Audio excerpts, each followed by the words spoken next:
Big topic, friendship. And as we get older, it seems like making a new friend or maintaining an old one gets more difficult. But it is important to put time into these kinds of relationships. Erica Quednow sat down to learn why. Well, sometimes our friends move away, life changes, and it can change the relationships in our life. But keeping friends and making new ones, it's important to our overall happiness. We're back with RJ and Stacy McNichol with the Rock Counseling Group. We're talking all about friendship today. Does friendship make us happier? It absolutely does. Studies show that if you have 5 or more friends with whom to discuss an important matter, that you're far more likely to describe yourself as very happy. The benefits that a friendship can have on your life and the way that it lengthens it, it's even more so than quitting smoking. It can boost your immunity, it can cut the rates of depression, so we absolutely look at friendship as kind of a built-in safety net from a lot of those really difficult things in life. Now, you mentioned that study saying 5 or more friends. Does the number of friends you have, does that really matter? I think sometimes it matters in terms of the quality and rather than the quantity of those relationships. And so if you have really strong relationships and friendships that you're interacting with normally, regularly, that can be really helpful. But I definitely think the quality and the quantity together make a big difference. Does having friendships, can that affect our health or our overall well-being? Yeah, it absolutely can. I think one of the big predictors of depression is that hopelessness, that loneliness, that sense of feeling like no one is there to support you or walk through life with you. And that's what a friend does. They provide that kind of mutual state of trust and support no matter what. It's that built-in safety net. When something negative does happen, we know we can turn to our friends for support and they'll be there for us. So it does make a difference. And we were just talking about being friends with your spouse, with your partner. Does that count as one of the 5? Absolutely. I think, when you have somebody in your life that you're talking with and that you're sharing the day with, or even the frustrations with other friends with, it absolutely counts in that number.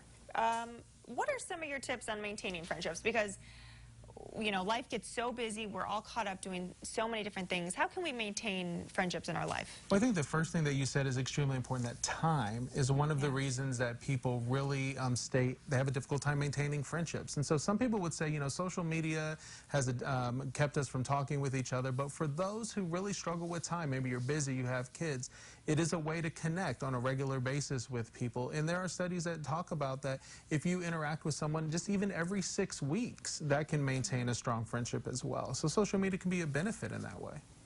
One of your other tips is to show up. What does that mean? Yeah, I think we all get so busy that it can be difficult for us to attend those things that may be important to our friends. So if we can't attend everything, maybe it's a baby shower, a birthday party, or even just a, hey, I thought, maybe we could go out for coffee, whatever it is, being present, being there. I think on the flip side with social media, it can be at times so impersonal, and it's that face-to-face, person-to-person contact that really helps us to feel understood. And so we have to be willing to invest that time in our friends.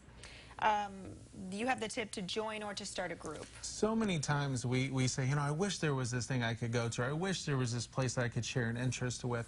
And sometimes we just had to say, well, maybe I could start that. There are friends that we've had these same discussions, and so maybe I could just say, why don't we meet up at this place and have this discussion, or have, like Stacy said, coffee together. And again, those are times where you can meet with somebody on a regular basis, maybe every couple weeks or every 6 weeks. And that would be a place where you can connect, have a focused conversation, and really build some long-term friendships. And then you say to take charge. Yeah, it's okay definitely to offer events for people, to say, hey, why don't we go do this, to take that person, as that step up to organize. A lot of times people are willing to go along with it, but they don't necessarily want to organize. So if that is a skill that you have, it's okay to ask. The worst that they're going to say is no, and I think you've gained by asking and letting them know, hey, I'm interested in you as a person. So I think it can definitely be a benefit to take charge. And this next one is to cut people slack. Absolutely. It's important. Things come up for us. We have to cancel appointments or coffee dates, or we have to cancel play dates because of certain events, but cut people slack, realizing that life can sometimes take a hold of us, and that doesn't define that person's effort in the relationship or their like for us in any way. And we just try again. We take another step, maybe reschedule something, but really cutting people slack really helps to maintain long-term friendships. And then don't expect friendship to happen spontaneously. Yeah, I think there really has to be a a sense of connection, whether it is, kids going to the same school at different stages of life. We have different friends as well, but really putting in that effort to find maybe that mutual state of enjoyment. I think for a lot of people, they love to talk about themselves, but I feel like that's why we're given 2 ears. It's twice as hard to listen. And so if someone can feel that you're truly hearing them, and that is an active skill that can be worked on, then I think that will really help to feel like, there's a fit there.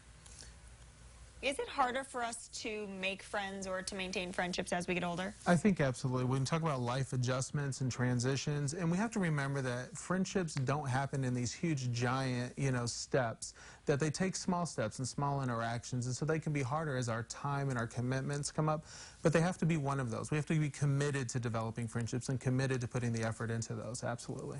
And is it kind of hard, so many people they've been your friends since you were little. Is it hard as your life transitions to different things, getting married, having kids? Does that make it a little bit more tough to keep that friendship? I think it can make it more difficult.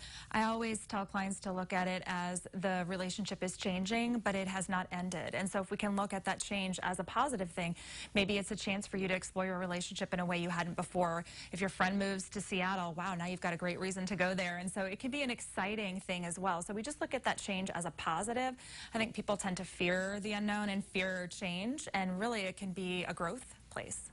Very good. RJ, Stacey, thank you so much. Thank you. We'll be right back.